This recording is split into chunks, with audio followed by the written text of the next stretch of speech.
Hello, कैसे प्यारे बच्चों आप सभी। मैं मंजू पांडे आप सभी का अपने YouTube चैनल ज्ञान वाटिका में स्वागत करती हूँ। बच्चों, अगर आप हमारे इस चैनल पर नए हैं तो प्लीज पहले हमारे इस चैनल को सब्सक्राइब कर दीजिए और बेल आइकन के बटन को प्रेस करना मत भूलिएगा, जिससे मेरे आने वाली वीडियो की नोटिफिकेशन सबसे पहले आपको मिले। बच्चों, आज हम जो ये पाठ पढ़ेंगे ये है हमारा पाठ 7, डाकिये की कहानी, कंवर सिंह की जुबानी। तो बच्चों, डाकिया किसे कहते हैं? डाकिया उस व्यक्ति को कहते हैं जो हमारे पत्र हम तक पहुंचाता है। तो इसमें क्या है कि डाकिये की कहानी, कंवर सिंह की जुबानी। इसमें डाकिये जो है वो कंवर सिंह है और वो अपनी ही जबानी यानी अपने ही मुंह से अपनी कहानी बता रहे हैं। वो लेखिका को, जब लेखिका उनसे मिलने के लिए गई, लेखिका है इस पाठ की आपकी प्रतिमा शर्मा जी, जब उनसे मिलने गई और जब दो व्यक्ति आपस में मिल करके बैठते हैं और बातचीत करते हैं, उसको कहते हैं भेंट वार्ता। यह एक भेंट वार्ता है, यानी जब वे कंवर सिंह जी से मिली तो उन्होंने अपनी ही जवानी यानी अपने ही मुंह से अपनी कहानी को बताया कि किस तरीके से वो कार्य करते हैं, कैसे कैसे वो पत्रों को पहुंचाते हैं, कितने सालों से वो इस क्षेत्र में कार्य कर रहे हैं, उनको क्या क्या परेशानियों का सामना करना पड़ता है। ये तो सब उन्होंने अपने ही मुख से बताया। तो इसे कहते हैं भेंट वार्ता। तो ये एक बच्चों, ये जो चैप्टर है वो है ये एक भेंट वार्ता। अब देखिए, जब सबसे पहले का जो चित्र है वो इसमें है कि शिमला की माल रोड पर जनरल पोस्ट ऑफिस है। उसी पोस्ट ऑफिस के एक कमरे में डाक छांटने का काम चल रहा है। सुबह के 11:30 बजे हैं। खिड़की से गुनगुनी धूप छनकर आ रही है। इस धूप का मजा लेते हुए 2 पैकर और 3 महिला डाकिया फटाफट डाक छांटने का काम कर रहे हैं। वहीं पर मैंने सरकार से पुरस्कार पाने वाले डाकिया कंवर सिंह जी से बात की। यही बातचीत आगे दी जा रही है। ये कौन कह रहे हैं बच्चों? ये कह रही है प्रतिमा शर्मा जी कि जब शिमला की माल रोड पर स्थित में जनरल पोस्ट ऑफिस में पहुंची तो वहां उस समय 11:30 बजे हुए थे सुबह के, और पोस्ट ऑफिस में उस समय डाक छांटने का काम चल रहा था। और 2 पैकर कहते हैं, जो पैक करने वाले को पैकर कहते हैं, जो भी कुछ भी चीज को पैक करेंगे तो वो पैकर कहलाते हैं। तो उस समय जो है वो बताती है कि 2 पैकर और 3 महिला डाकिया फटाफट डाक छांट रही थी।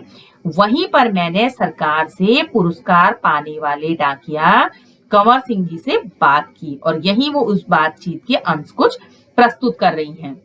तो उन्होंने क्या पूछा? आपका शुभ नाम। तो जो डाकिया थे उन्होंने बताया कि मेरा नाम कंवर सिंह है। मैं हिमाचल प्रदेश के शिमला जिले के नेरवा गांव का निवासी हूँ। मेरी उम्र 45 साल है। अपना नाम बताया और बताया कि मैं हिमाचल प्रदेश के शिमला जिले के नेरवा गांव का निवासी और मेरी उम्र 45 वर्ष है। उसके बाद लेखिका ने पूछा कि आपके परिवार में कौन कौन हैं, उनके बारे में कुछ बताइए। तो उन्होंने बताया मेरे 4 बच्चे हैं, 3 लड़कियां और 1 लड़का। 2 लड़कियों की शादी हो चुकी है।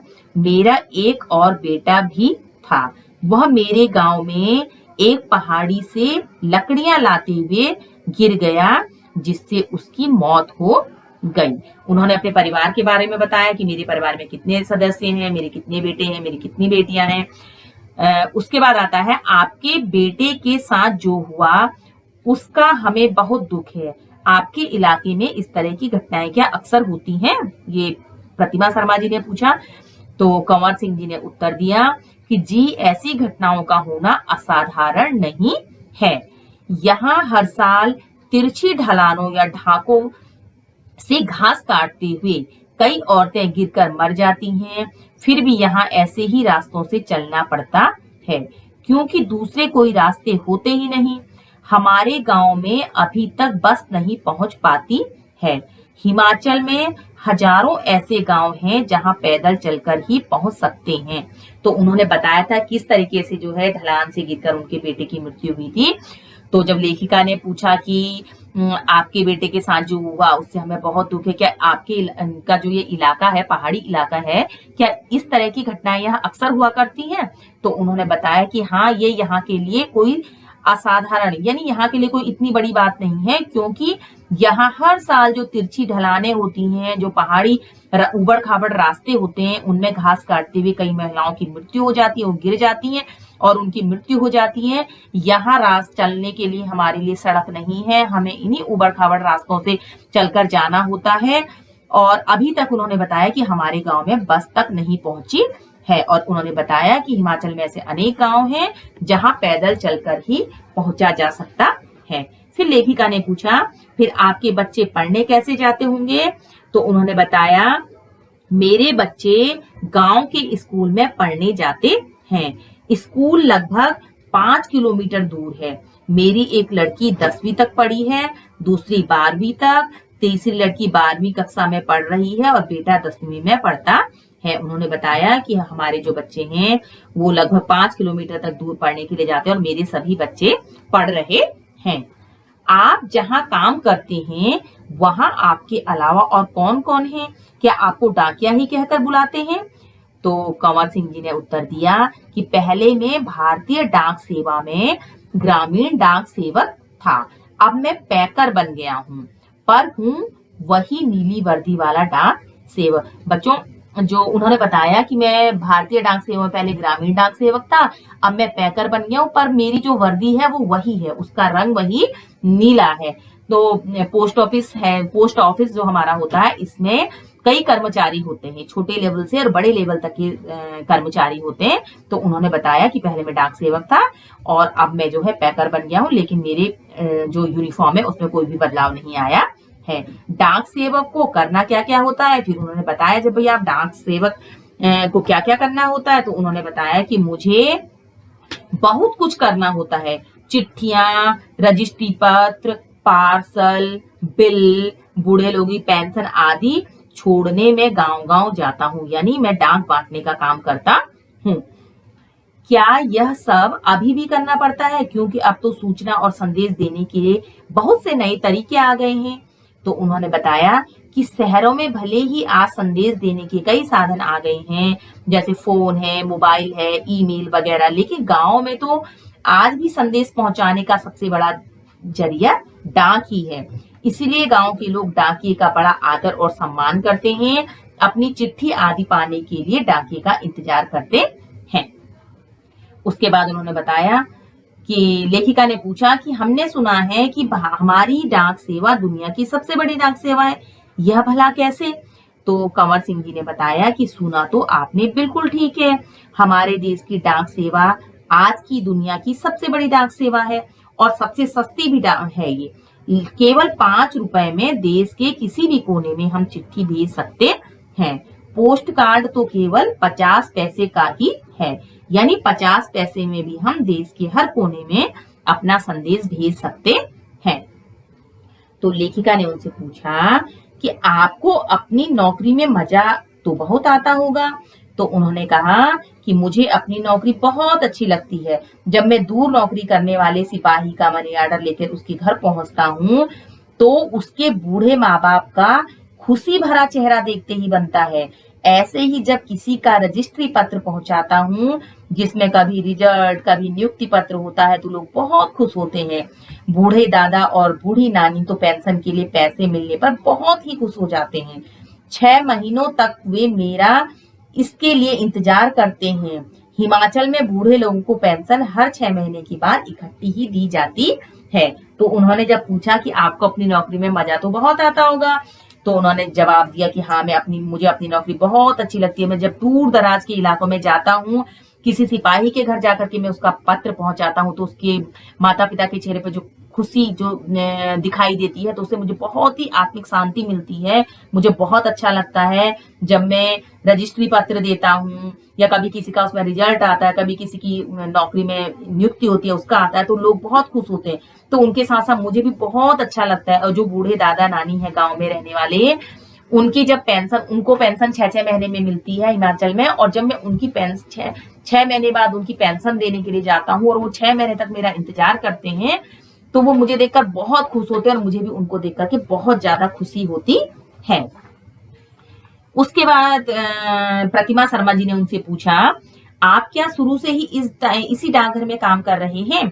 तो उन्होंने कहा, शुरू में तो मैंने लाहौल स्पीति के जिले के किब्बर गांव में 3 साल तक नौकरी की है। यह हिमाचल का सबसे ऊंचा गांव है। इसके बाद 5 साल तक इसी जिले के कांजा में और 5 साल तक किन्नौर जिले में नौकरी की है। उस वक्त इस गांव में टेलीफोन नहीं थे, बसें भी सिर्फ मुख्यालयों तक ही जाती थी। अभी भी कई ऐसे गांव हैं जहां न तो बस चलती है और न ही वहां टेलीफोन है। ऐसी जगह में ग्रामीण डाक सेवक का बहुत मान किया जाता है। तो उन्हें बताते हैं कि नहीं, पहले मैं लाहौल स्पीति जिले के किब्बर गांव में 3 साल तक मैंने नौकरी की। उसके बाद ये हिमाचल का सबसे ऊंचा गांव है। उसके बाद मैंने कांजा में 5 साल किन्नौर जिले में नौकरी की। और कई अभी ऐसे गांव भी हैं जहां टेलीफोन भी नहीं है। और जब ऐसी जगहों पर हम लोग जाते हैं डाक देने के लिए जहां कुछ भी साधन नहीं है, न टेलीफोन है, न बस जाती है, तो वहां के लोग हमको देख करके बहुत प्रसन्न होते और हमारा बहुत मान सम्मान किया जाता है।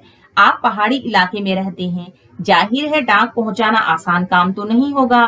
तो उन्होंने उत्तर दिया कि हाँ, मुश्किलें तो आती ही हैं।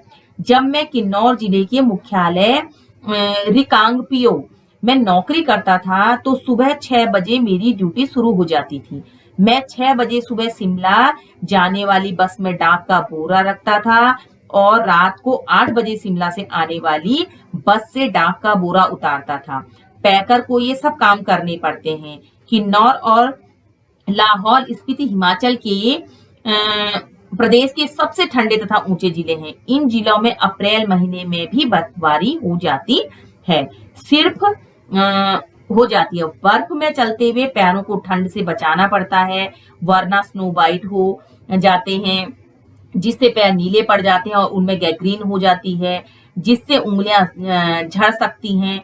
इन जिलों में मुझे एक घर से दूसरे घर तक डाक पहुंचाने के लिए लगभग 26 किलोमीटर रोजाना चलना पड़ता था। हिमाचल में एक गांव से दूसरे गांव की दूरी लगभग 4 या 5 किलोमीटर तक होती है। हिमाचल के गांव छोटे छोटे होते हैं। एक गांव में बस 8 से 10 या कभी कभी 6-7 घर ही होते हैं, इसीलिए चलना काफी पड़ता है। चलना तो खैर हमारी आदत में ही है, शामिल हो चुका है। ग्रामीण डाकिये की जिंदगी में तो चलना ही चलना है।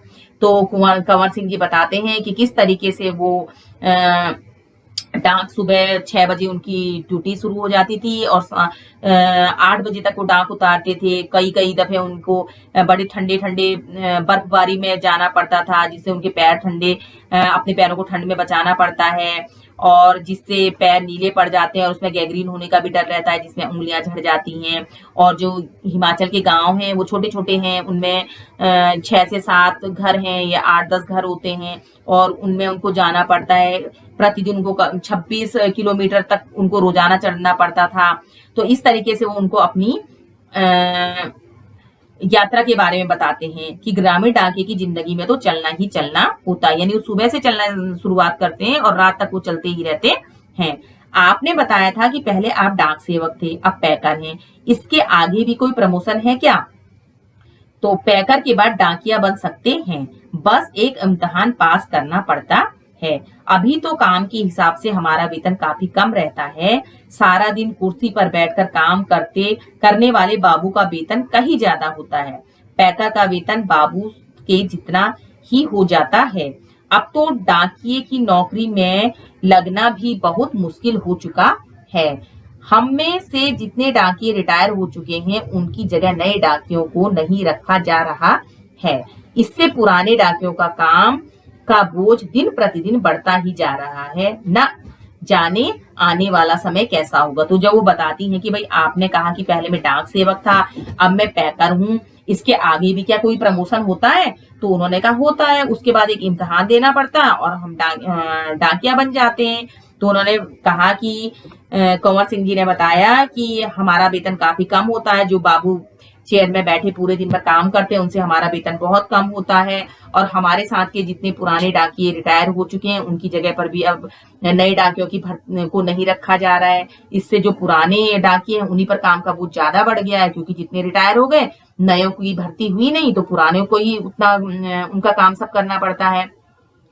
तो प्रतिमा शर्मा जी ने उनसे पूछा कि काम के दौरान कभी कोई बहुत खास बात हुई हो? तो उन्होंने बताया कि एक घटना आपको सुनाता हूँ।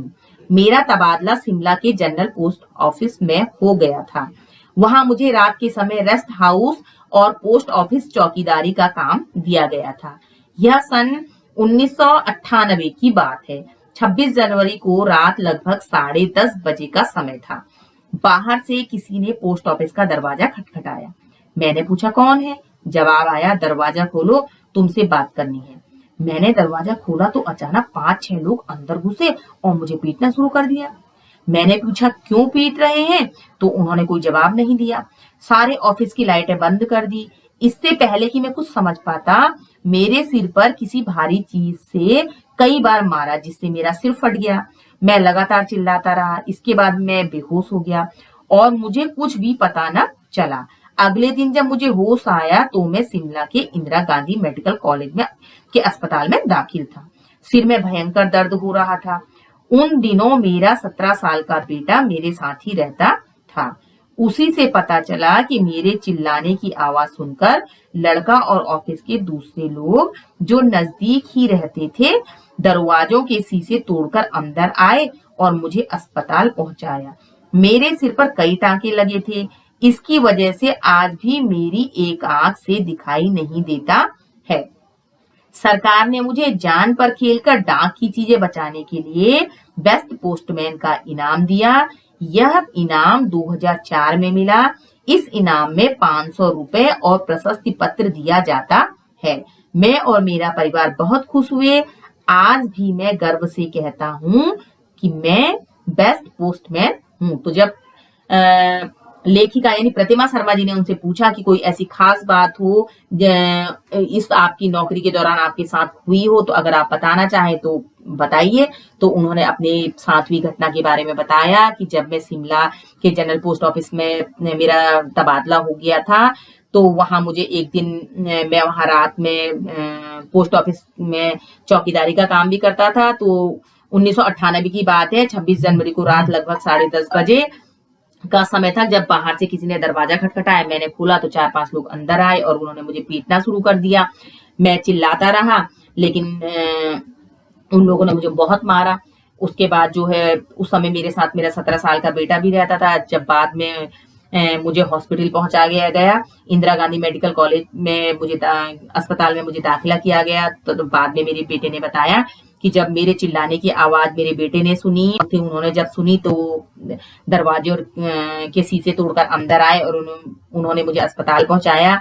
मेरे सिर पर कई टांके आए। इसी की वजह से जो है मेरी एक आंख भी चली गई और सरकार ने मुझे अपनी जान पर खेलकर मैंने जो डाक की चीजों को बचाने का प्रयास किया, उनको बचाया, उसके लिए सरकार ने मुझे बेस्ट पोस्टमैन का इनाम दिया और यह इनाम मुझे 2004 में मिला। और इसकी जो इनाम की जो राशि होती है वो 500 रुपए और प्रशस्ति पत्र दिया जाता है। मैं और मेरा परिवार बहुत खुश है और आज मैं गर्व से कहता हूँ कि मैं बेस्ट पोस्टमैन हूँ। तो बच्चों, देखा आपने किस तरीके से उन्होंने अपनी जान पर खेलकर और डाक विभाग की जो महत्वपूर्ण सामान था उसकी उन्होंने रक्षा करी, उसको उन्होंने बचाया, अपनी जान की परवाह नहीं की। उसके लिए उनको बेस्ट पोस्टमैन का इनाम मिला। तो देखिए हमारे देश में कैसे कितने बहादुर और निडर लोग हैं जो ऐसे काम करते हैं और अपने देश का सम्मान और गौरव बढ़ाते हैं। तो कैसी लगी बच्चों आप